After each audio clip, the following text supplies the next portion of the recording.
¿Cómo están? En este video nosotros vamos a hablar sobre el procedimiento laboral en la provincia de Buenos Aires. Ya en el año 1947, mediante la ley 5178, se creó el Foro del Trabajo y hubo un debate legislativo muy interesante acerca de si se necesitaba un tribunal colegiado o un juzgado unipersonal. Y se comenzó a plasmar la idea acerca de la creación de tribunales colegiados integrados por 3 jueces, y obviamente que era necesaria la creación de este fuero por un número impar de magistrados, con la finalidad de que en caso de empate hubiera un tercero que pudiera desempatar. Por lo tanto, se necesitaba un tribunal constituido por una cantidad impar de magistrados. Entonces, a la hora de tomar decisiones se necesitaba un desempate. Por lo tanto, no era necesario, lógicamente, un tribunal constituido por una cantidad de jueces o magistrados impares. Ya se comenzó a vislumbrar esa idea y se desechó lo que tiene que ver con esta idea de tribunales unipersonales, es decir, no tribunales sino juzgados, como pasa en Capital Federal, que en realidad existen juzgados unipersonales integrados obviamente por un solo juez, y para acceder a la segunda instancia se necesita un recurso de apelación, y en Capital Federal sí existe una segunda instancia constituida por las famosas cámaras nacionales del trabajo en Capital Federal. Y en provincia de Buenos Aires no tenemos esa estructura, porque la estructura propia de la provincia de Buenos Aires tiene que ver con esta consagración de tribunales laborales de primera instancia, pero no existe una segunda instancia. Se consagra la instancia única, y mediante la ley 7718 se crean más tribunales en el ámbito de la provincia de Buenos Aires. Ya en el año 1995 se sanciona la ley 11.653. En este caso se abre un nuevo paradigma porque se deja de lado la apelación a los antiguos juzgados de paz, que antes existía un recurso de apelación ante dichos juzgados. Se descarta a los juzgados de paz y se considera que los jueces y los magistrados deben estar formados socialmente, es decir, que deben ser jueces versados en el derecho del trabajo y tienen que tener una formación social y laboralista, ¿no?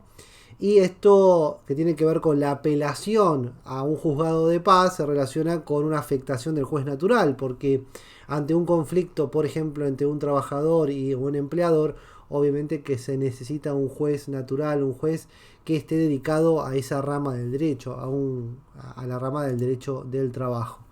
Entonces, en la provincia de Buenos Aires en la actualidad, ya a partir del 2020, existe una convivencia entre la ley 11.653, que es del año 95, con la ley 15.057, porque la ley 11.653 se puede denominar como la antigua ley de procedimiento laboral en la provincia de Buenos Aires, y la ley 15.057 sería la nueva ley de procedimiento laboral en la provincia de Buenos Aires. Lo que sucede es que esta nueva ley de procedimiento, la ley de 15.057, en realidad no se estaría aplicando, estaría vigente, pero no sería operativa según lo determinado por la Suprema Corte de la provincia de Buenos Aires. Entonces existe una especie de convivencia entre dos leyes de procedimiento, y es lo que yo llamo una simbiosis procedimental algo heterodoxa, ¿no? Porque existen dos leyes de procedimiento que tienen ciertas características,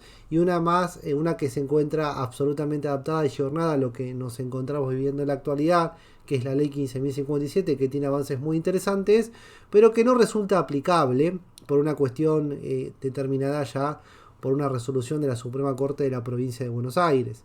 Entonces, esta ley, aunque es moderna, aunque consagra una serie de elementos muy interesantes como medidas cautelares, medidas autosatisfactivas, y consagra también la prueba electrónica y las audiencias preliminares y la creación de una segunda instancia, es decir, la división de los tribunales laborales en juzgados unipersonales y la creación de cámaras, esto ha quedado desierto, no se está aplicando en la actualidad, y en la actualidad está el antiguo panorama de los tribunales laborales de primera instancia. No existe una segunda instancia, Y ya, por ejemplo, en Capital hay otro panorama, porque en Capital Federal se aplica la ley 18.345 de procedimiento laboral de Capital Federal.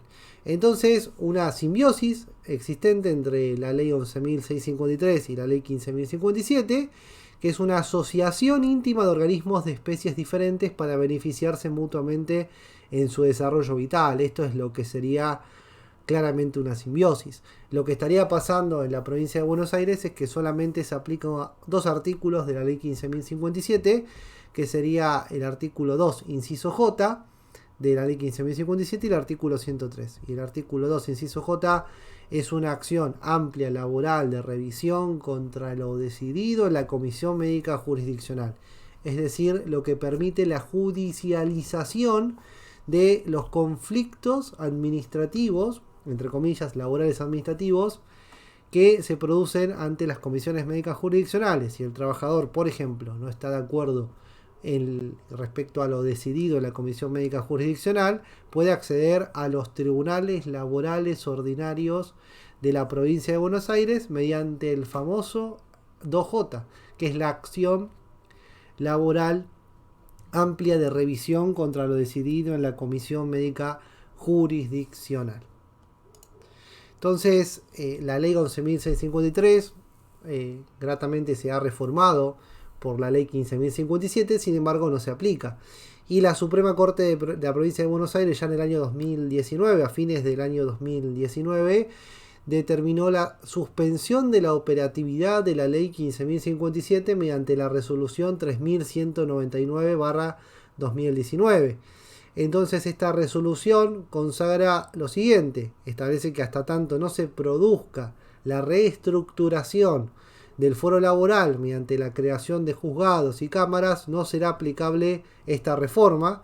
Entonces se declara que es no operativa la ley 15.057 por una cuestión básica, que no se ha producido la reestructuración de todo el foro laboral, es decir, se ha creado la primera instancia o la segunda instancia que permite la apelación. En la actualidad, los tribunales pueden dictar una sentencia, pero solamente se puede acceder directamente por un recurso ante la Suprema Corte de la provincia de Buenos Aires, pero no tenemos segunda instancia en este sentido. Entonces la ley 15.057, ya por mediante el artículo 88, deroga la ley 11.653 y en la actualidad hay un panorama bastante extraño, ¿no? Porque la ley 11.653 se encuentra derogada, pero se aplica ultraactivamente.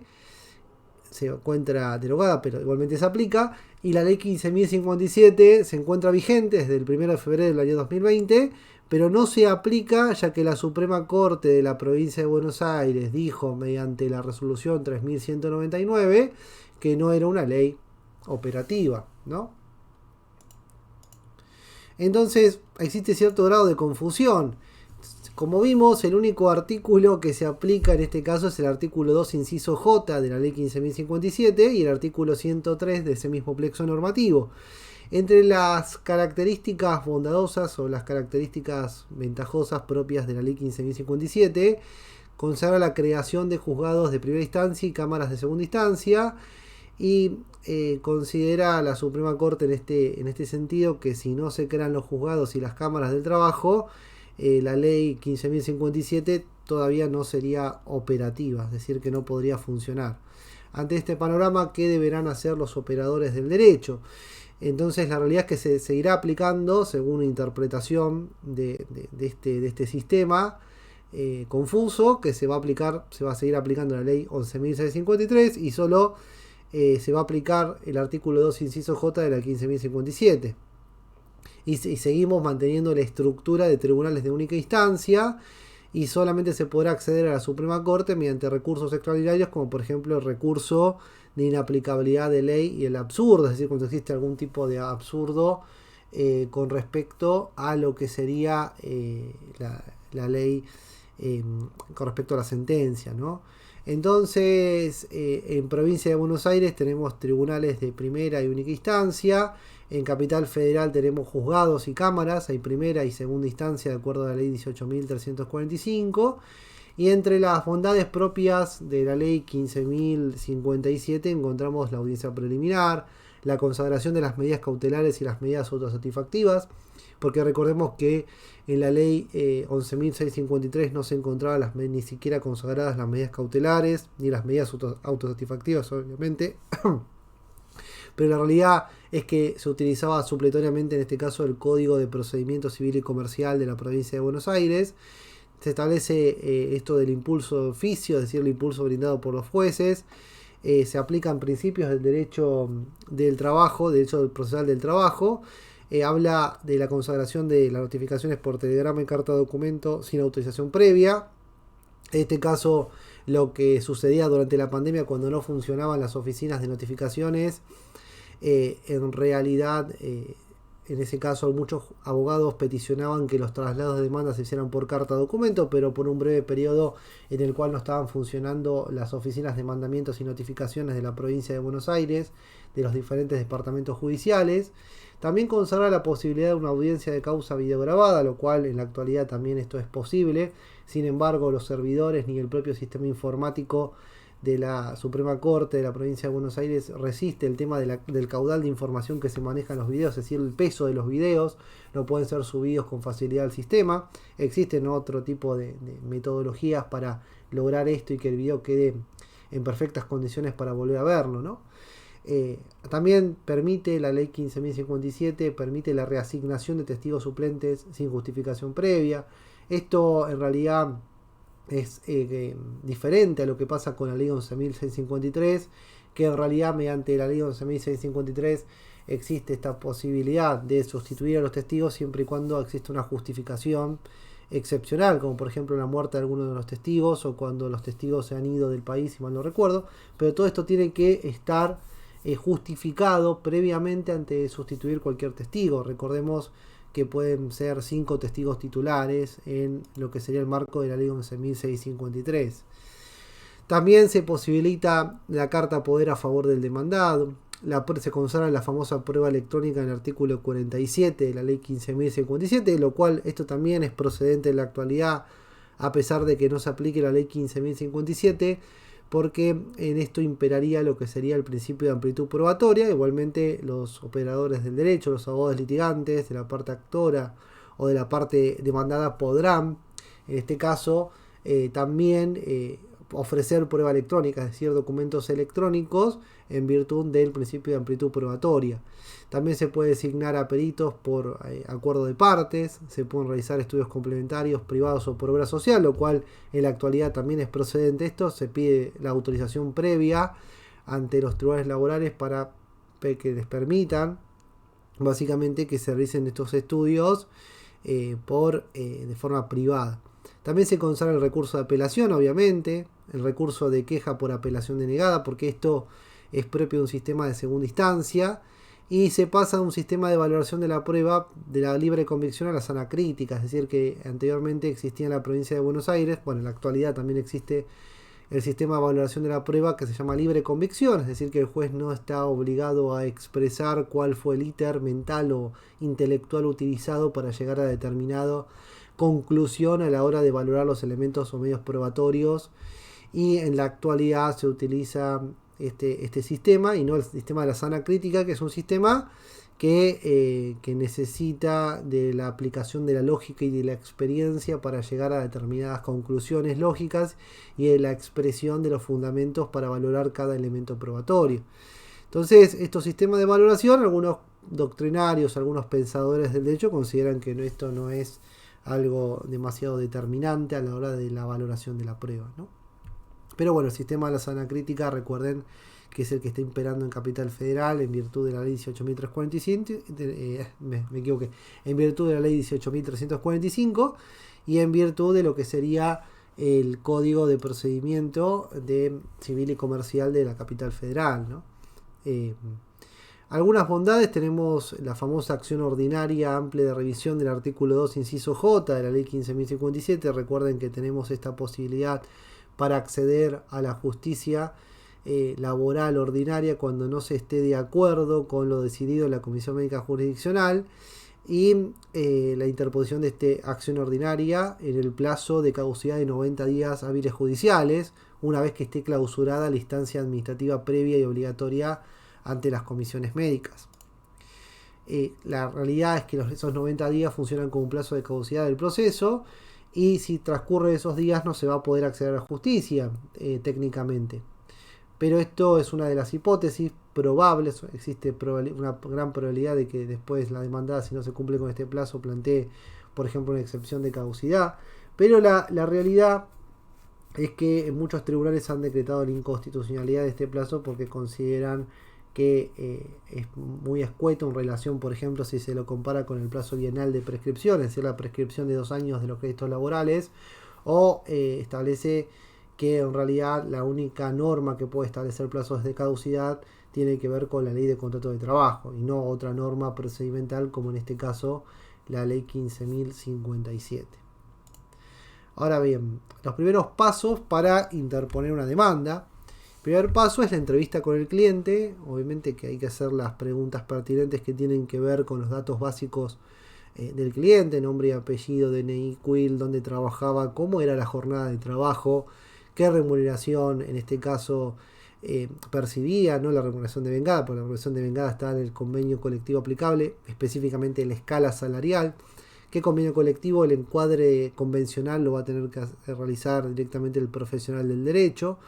Y después, bueno, realizar la jornada, si realizaba o no horas extras, si por ejemplo la jornada era diurna o nocturna, por otra parte qué clase de jornada era, completa o parcial, por ejemplo, y si estaba trabajando en blanco o estaba no registrado o parcialmente registrado, y cuál fue la real fecha de ingreso. Bueno, son todos estos datos que tenemos que tener en cuenta a la hora de interponer una demanda.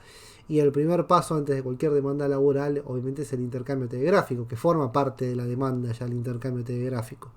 Este intercambio telegráfico es la base de la demanda, es como si fuera un cuento y la demanda fuera una novela, porque es una extensión, la demanda es una extensión de lo que sucedió en ese intercambio telegráfico. Si está bien realizado el intercambio telegráfico, obviamente que la demanda también va a estar prolijamente confeccionada. Esa es la realidad.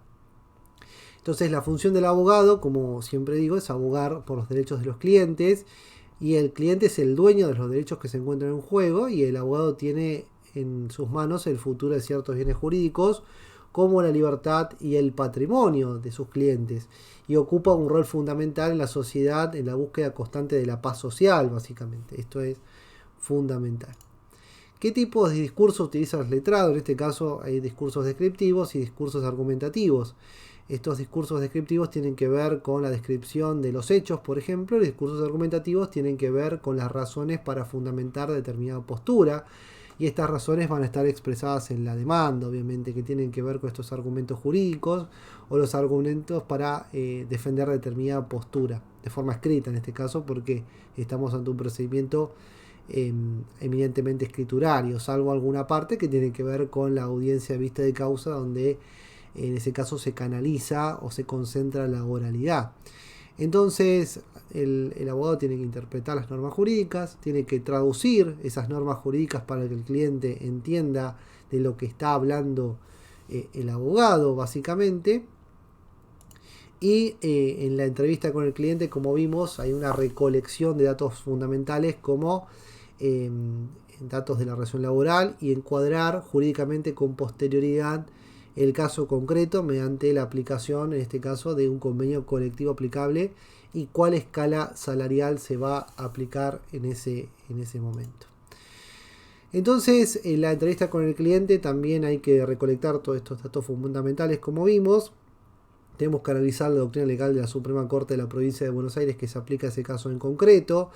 Realizar una conservación, en este caso debemos conservar la documental original, porque se consagra la figura del abogado depositario, que es aquel que debe conservar y cuidar y custodiar esa documental original, siempre, porque puede llegar a pasar que el tribunal o organismos de jurisdicción intervinientes, los tribunales laborales del trabajo, en algún momento peticione esa documental original cuando tenga alguna clase de dudas, y el abogado debe realizar también la correspondiente liquidación laboral analizando los topes indemnizatorios y tiene que averiguar el domicilio del empleador mediante el quit del empleador, mediante, por ejemplo, la página del boletín oficial o la utilización de bases privadas o gratuitas.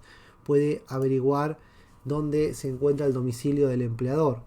En este caso, la recolección de datos resulta ser fundamental para encarar luego el intercambio telegráfico. Hay que ser claros y concisos en ese intercambio telegráfico una vez que se tenga toda esa información necesaria. Y hay dos principios fundamentales del intercambio telegráfico que tienen que ver con la invariabilidad de la causa, es decir, que si nosotros sostenemos determinada causa o determinados elementos fundamentales en el intercambio telegráfico, no podemos modificar eso. Por ejemplo, si nosotros si no exigimos determinado rubro, en la demanda tampoco podemos meter ese rubro por la ventana, o si nos consideramos despedidos por determinada causa, considerada como una injuria grave, en realidad tampoco esa injuria puede ser modificada luego en la demanda. Eso hay que tener mucho cuidado.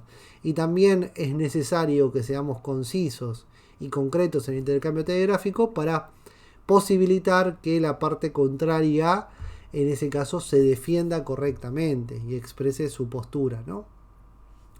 Cuando nosotros analizamos el proceso judicial puede ser concebido como un conjunto de etapas concatenadas tendientes a un objetivo primordial que tiene que ver con la resolución de un conflicto. Una vez superada una etapa, no se puede volver hacia atrás en virtud del principio de preclusión, es decir, que tenemos la demanda, la contestación de demanda, la traba de la litis, la fijación, por ejemplo, de una audiencia de conciliación. No se puede volver hacia atrás. Una vez que ya está presentada la actora, la demandada, se fija una audiencia de audiencia de conciliación, no se llega a un acuerdo, se abre a prueba el expediente, no se puede volver hacia atrás, es decir, volver todo hacia atrás para ordenar nuevamente un nuevo traslado. Es decir, que hay que tener mucho cuidado con esto porque no nos podemos arrepentir, digamos.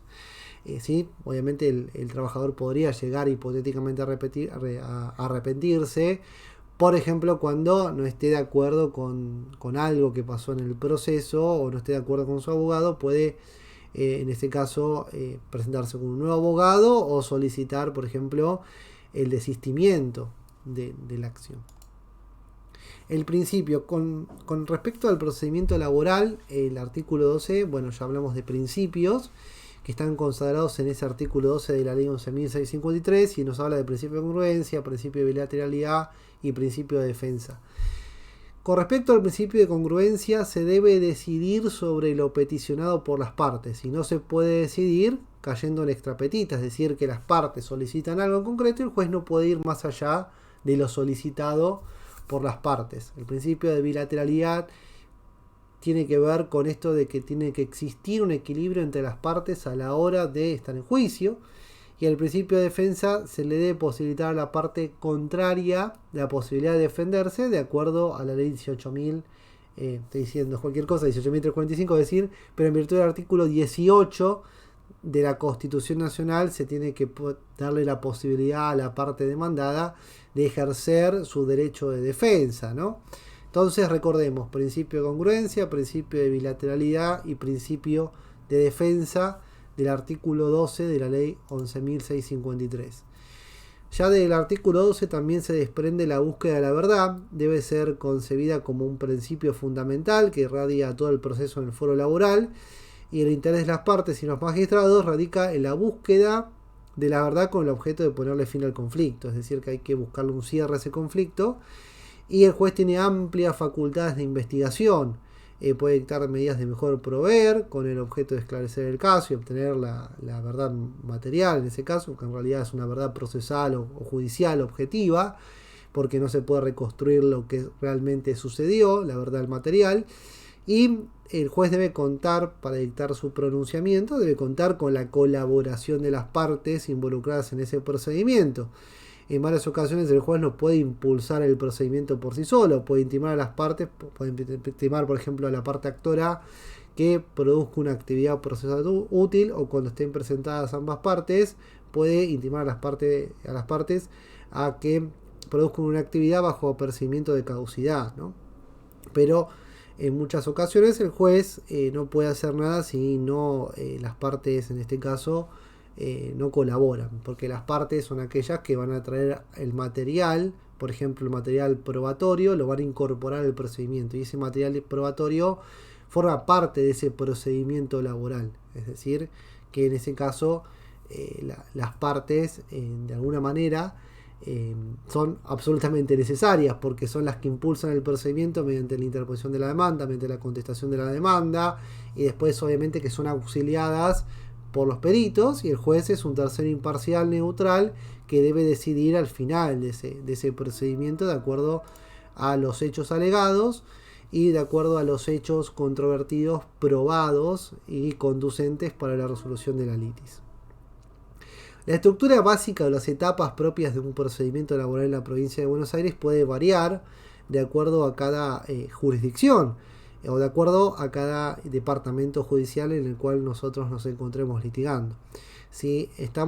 Hay dos materias básicas, despidos o accidentes o enfermedades profesionales. Yo digo que son dos materias básicas, pero bueno, puede haber otro tipo de materias como consignaciones o incidente de regulación de honorarios, diferencias salariales, pero bueno, hay dos materias primas fundamentales que son despidos y todo lo que tiene que ver con RT, ¿no? O sea, accidentes o enfermedades, accidente / enfermedades profesionales.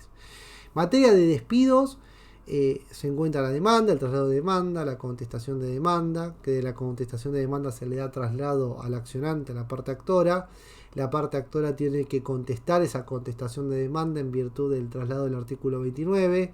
Se fija una audiencia de conciliación. Se puede llegar a un acuerdo o no se llega a un acuerdo. Si no se llega a un acuerdo, se produce la apertura a prueba, la producción probatoria, se fija una vista de causa y luego se celebra la vista de causa y posteriormente se produce el veredicto y la sentencia.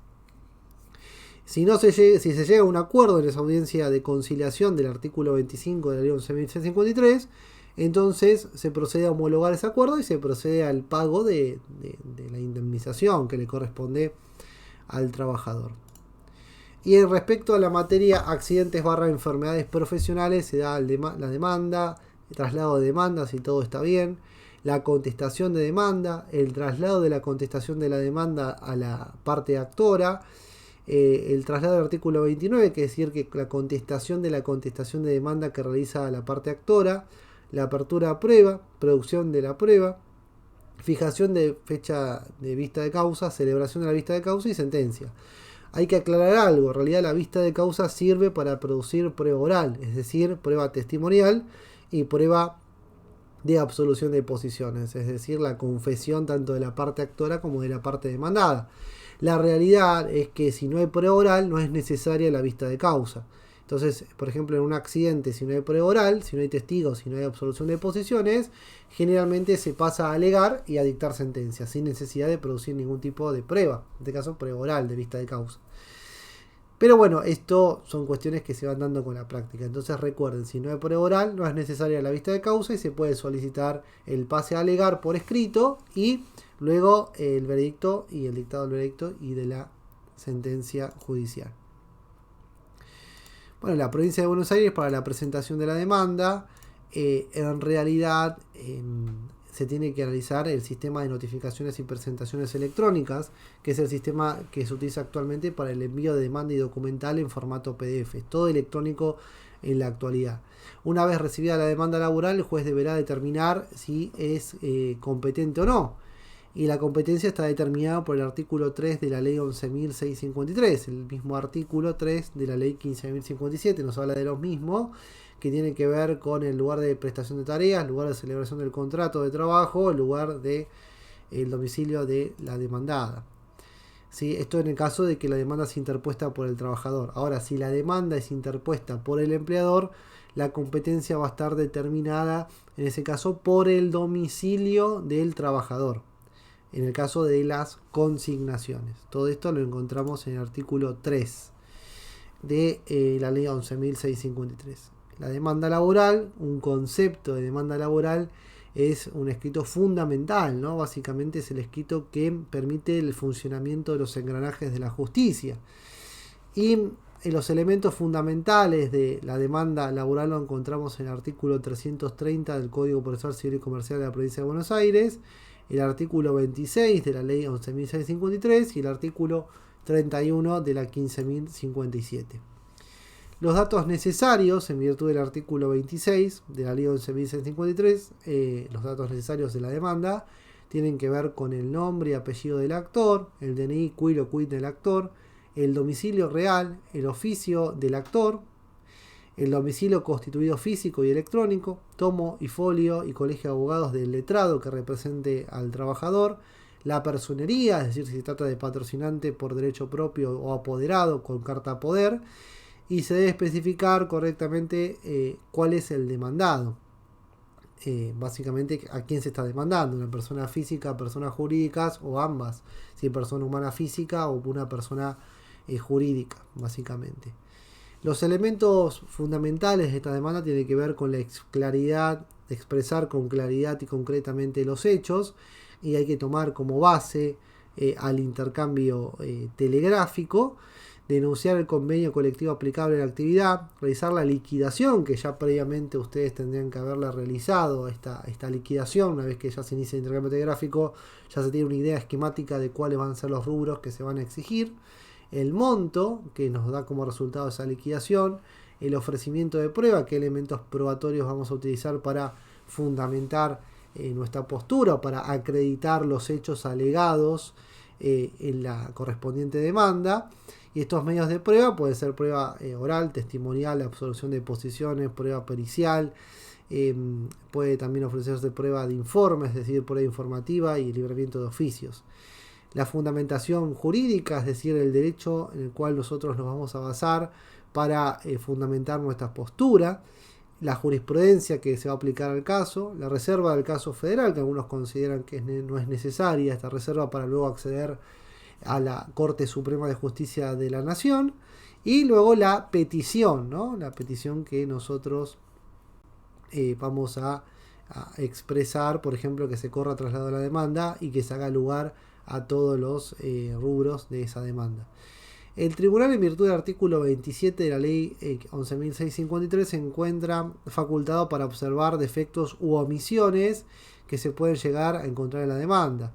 Entonces, los principios que están en juego en este caso es la bilateralidad del derecho de defensa, y se debe intimar a la parte para que en el plazo de 3 días, de una forma, reformule esa demanda y subsane esos defectos u omisiones. Generalmente estos defectos tienen que ver, algunos consideran que una intimación tiene que ver para que se reformule, no para que se reformule, sino que se cumpla con por ejemplo, el pago del bono y el ius, que se exprese concretamente los elementos propios del artículo 26, es decir, que se exprese cómo era la jornada, cuál era el convenio colectivo aplicable, el fundamento de la acción cuando se demandan personas físicas o personas jurídicas. Todo este tipo de cuestiones deberán ser expresadas concretamente en la demanda. También antes del traslado de demanda se puede y es factible solicitar la ampliación de esa demanda, por ejemplo, que se amplíe la cantidad de testigos, es decir, por ejemplo, nos olvidamos de incluir 2 testigos más, porque son 5 en total, pero solamente incluimos en la demanda originaria a 3, y la parte actora tiene una libre disposición de la demanda hasta tanto la demanda no se le haya corrido traslado a la parte demandada. Una vez que se haya ordenado traslado de demanda, ya la parte actora no tendrá la libre disposición de la misma, de esa demanda, ¿no? El traslado de demanda se realiza por el plazo de 10 días, de acuerdo al artículo 28 de la ley 11.653. El plazo de gracia es el día 11º, 4 primeras horas. Se notifica por cédula electrónica con código QR y transcripción del enlace, en este caso, es decir, que el traslado de demanda se realiza sin copias en general. Se transcribe un enlace donde se encuentra la demanda y la documental, solamente se copia y se pega la resolución judicial, es decir, la orden del libramiento del traslado de demanda. La cédula electrónica se la notifica electrónicamente a la oficina de notificaciones y mandamientos, y esa oficina se va a encargar de imprimir esas 2 hojitas que tienen que ver, o 4 hojas que tienen que ver con la cédula y una copia, y la copia se la queda a la demandada, ¿no?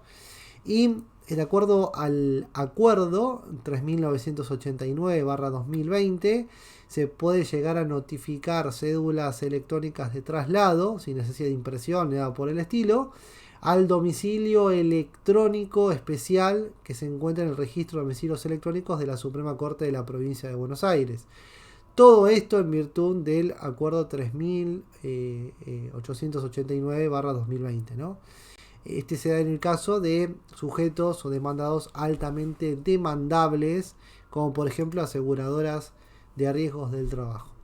Los principales acuerdos de la Suprema Corte de la Provincia de Buenos Aires, que tienen que ver con el derecho procesal electrónico, son el acuerdo 3989, como vimos, la posibilidad de notificar a los domicilios electrónicos de la Suprema Corte de la Provincia de Buenos Aires, el acuerdo 3991 que permite las notificaciones automáticas, es decir, que las resoluciones se van a expresar en un proveído y debajo de ese proveído se puede colocar los domicilios electrónicos constituidos de la parte actora y de la parte demandada y luego notificar automáticamente esa resolución judicial.